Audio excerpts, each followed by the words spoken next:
Welcome to my channel.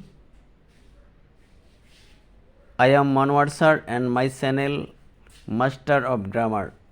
Today I am going to learn you how to check your result of SSLC 2025.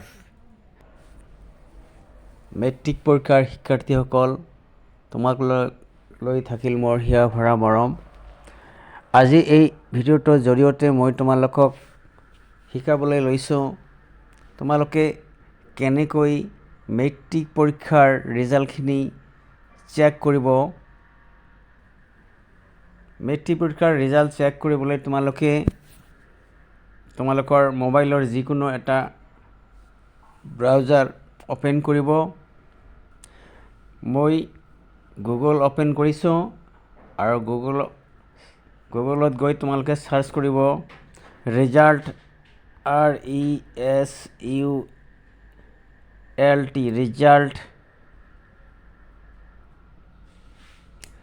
Assam ASSAM Assam .nic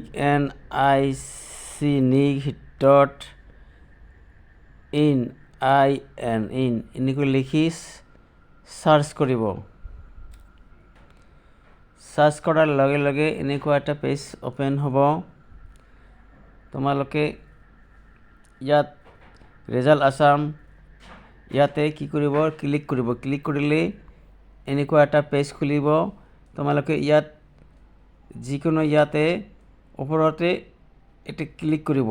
click কৰিলে এনেকুৱা এটা page খুলিব open হ'ব। তোমালোকে ইয়াতে click কৰিবা।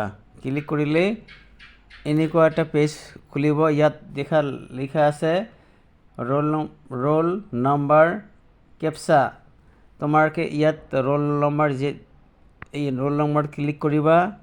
ক্লিক কৰিলে ৰোল নম্বৰ তোমাৰ যিটো হয় সেইটো লিখিবা। ধৰা তোমাৰ ৰোল নম্বৰ ABC আছে কিবা আছে এনেকৈ লিখিলা। তাৰপিছত লিখাৰ পিছত এইটো নাম্বাৰত আনিবা। নাম্বাৰটো লিখিলা তোমাৰ এডমিট চাইড লিখিলা। তাৰপিছত তোমাৰ এই কেপচা নম্বৰ যিটো আছে এই কেপচা নম্বৰটো হুবহু